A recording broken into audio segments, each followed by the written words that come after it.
Yeah. Like how widespread are we talking? Well, look at the numbers. Andhra Pradesh, around 74% deficiency. Telangana, even higher, maybe 82%. Wow.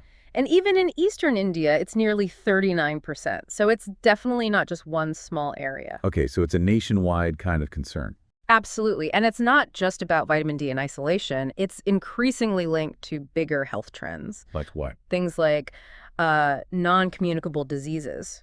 Diabetes, obesity, low vitamin D seems to be part of that larger picture. Right. It's like different parts of the country have these pockets of, well, differing health statuses, and this is a common thread. Precisely. It affects the overall public health landscape. Okay, so it's definitely big, but why? Why is it happening on such a massive scale in India?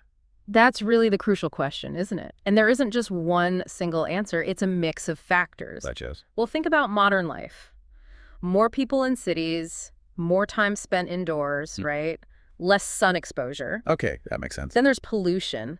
Air pollution can actually act like a filter, blocking the specific type of sunlight, the UVB rays, that your skin needs to make vitamin D. Huh. I didn't realize pollution had that direct effect. It does. And then you have cultural factors. Certain Yeah. clothing practices that cover most of the skin, or even just regular sunscreen use, limit that essential sun exposure. Right. Plus, biologically, people with more melanin in their skin, which is common in India, naturally produce vitamin D a bit less efficiently from the sun. Okay, so lifestyle, environment, culture, even biology. And diet, definitely. Dietary intake often isn't enough to compensate. So it's kind of a perfect storm, less sun hitting the skin, and factors making it harder for the body to produce or absorb it. That's a good way to put it. It's a combination effect leading to widespread deficiency.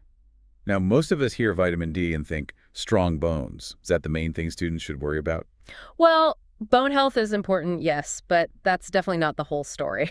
Not at all. Okay. What's really vital, especially for students wanting to stay healthy and, avoid missing classes, is vitamin D's role in the immune system. Ah, right, immune function. Exactly. It helps your body fight off infections. Low levels are linked to a higher risk of things like respiratory illnesses. Which nobody wants, especially during exam periods. Precisely. And beyond that, studies link it to cardiovascular health risks and even mental well-being, like potentially increasing the risk of depression. So it's way more than just bones then, isn't it? Much, much broader impact on overall health. Okay, so if we're not getting enough from the sun and our bodies have these challenges, can we just, eat more vitamin D? What's the deal with food?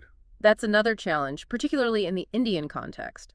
Foods naturally rich in vitamin D, like fatty fish or egg yolks, aren't always a major part of everyone's diet. Right, especially with vegetarianism being common. Exactly. And even dairy consumption can be lower for various reasons, like lactose intolerance or dietary choices. So relying only on natural food sources is tough. So what's the solution there? This is where food fortification becomes really important. Fortification, you mean adding vitamin D to foods? Yes, adding it to common staples that lots of people consume regularly, things like milk, edible oils, maybe even flour. Okay, so that helps boost intake across the board. It's seen as a key public health strategy, yeah. A practical way to help bridge that dietary gap for a large population. Makes sense. But how would someone even know if they're low? Is it obvious? That's the tricky part. Early on, the symptoms are often really vague. Like what? Just feeling tired? Yeah, fatigue, maybe some general muscle aches or weakness, things that could be caused by, well, lots of things, especially a busy student lifestyle. So it's easy to miss. Very easy to miss in the early stages. And then there's the issue of testing. Getting your vitamin D levels checked isn't always routine, and the cost of tests and treatments can be a barrier for some people. Right. So detection itself is a challenge. It highlights the need for perhaps more routine screening, especially for groups known to be at higher risk, and definitely for more affordable tests and interventions. Okay, so putting it all together, what's the path forward? How do you tackle something this big? It really has to be a multi-pronged approach. There's no single magic bullet. We need continued research specifically to figure out the optimal vitamin D reference ranges for the Indian population. They might be different. Right, context matters. Definitely. Then, as we discussed, effectively implementing widespread food fortification is crucial, making sure those fortified foods reach people. And what else? Public awareness is key.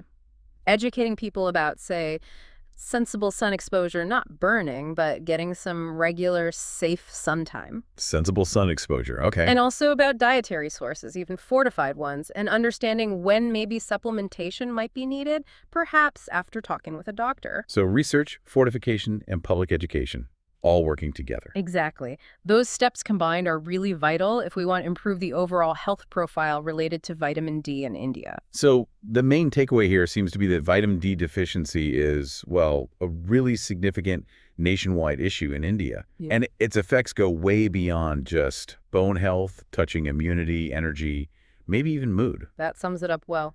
And understanding the why behind it, the lifestyle, the environment, diet, and the potential solutions like fortification, that's pretty crucial knowledge, especially for you listening in. Recognizing how these basic health factors work can genuinely impact your energy levels, your ability to focus, things that really matter for your studies, and just feeling good overall. Absolutely.